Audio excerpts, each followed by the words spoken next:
Մղջյանի դպրոցի 4-րդ դասարանի աշակերտների հարկադրանքով թմրանյութ օգտագործելու մասին շրջանառվող տեղեկությունները դեռ չեն հաստատվել։ Ներքին գործերի նախարարության ներկայացուցչի խոսքով հարցը լիովին բաց է։ Մղջյանի հետ կապված երկու փաստ է անհրաժեշտ, որ բացենք։ Նախ ընդհանրապես նմանատիպ փաստ տեղի ունեցել թե չէ, բռնության առումով եւ շորխման առումով, եւ երկրորդը արդյոք այդտեղ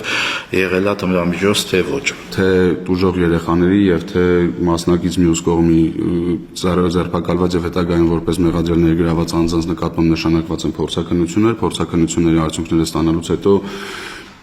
նոր պարզ կլինի թմրամիջոցների լինել կամ չլինելու հանգամանքը։ Դպրոցի աշակերտների շրջանում թմրանյութից կախվածության մասին որևէ տվյալ չկա։ Ըստ Էդգար Պետրոսյանի, այս տիրույթում եղած տեղեկությունը բավականին ուռճացված է։ Դպրոցներում թմրանյութի օգտագործման հաստատված դեպք չունեն։ 2024 թվականին թմրանյութերի ապօրինի շրջանառության հոդվածներով պատասխանատվության ենթարկված 1228 անձից անչափահաս են միայն 7-ը։ 2024 թվականի ընթացքում Հայաստանի Հանրապետության իրավապահ մարմինների կողմից հայտնաբերվել է թմրամիջոցների, դրանց պրեկուրսորների հետ կապված հանցագործությունների 3639 դեպք, որը նախորդ տարվա 5070-ի դիմաց նվազում է գրանցել 1431 դեպքով։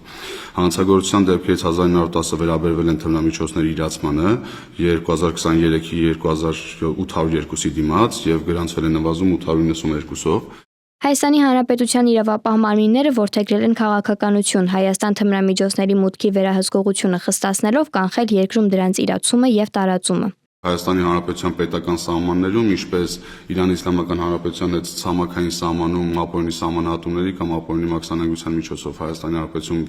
ներկրվող թմրամիջոցներին, այնպես էլ առաքանիներով ներկրվող թմրամիջոցների մեծ խմբականակների բացահայտումը հետագայում հանգեցնում է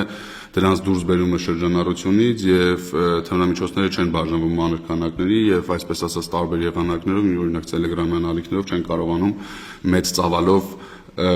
իրացվել։ Պարբերաբար անցկացվում են իրավական իրազեկման աշխատանքներ ծնողների եւ մանկավարժական կոլեկտիվի շրջանում, փոխանցելու հմտություններ, ինչպես նկատել օգտագործումը եւ ինչ քայլեր ձեռնարկել թմրանյութերի տարածման եւ օգտագործման դեմ։ Վարկագծի հետ կապված թմրամիջոցի տեսակից է կախված կտրուկ տարբեր են լինում, գերակտիվ եւ գերպասիվ կարող են լինել աչքերի բիբերի լայնացում կամ նվազեցում,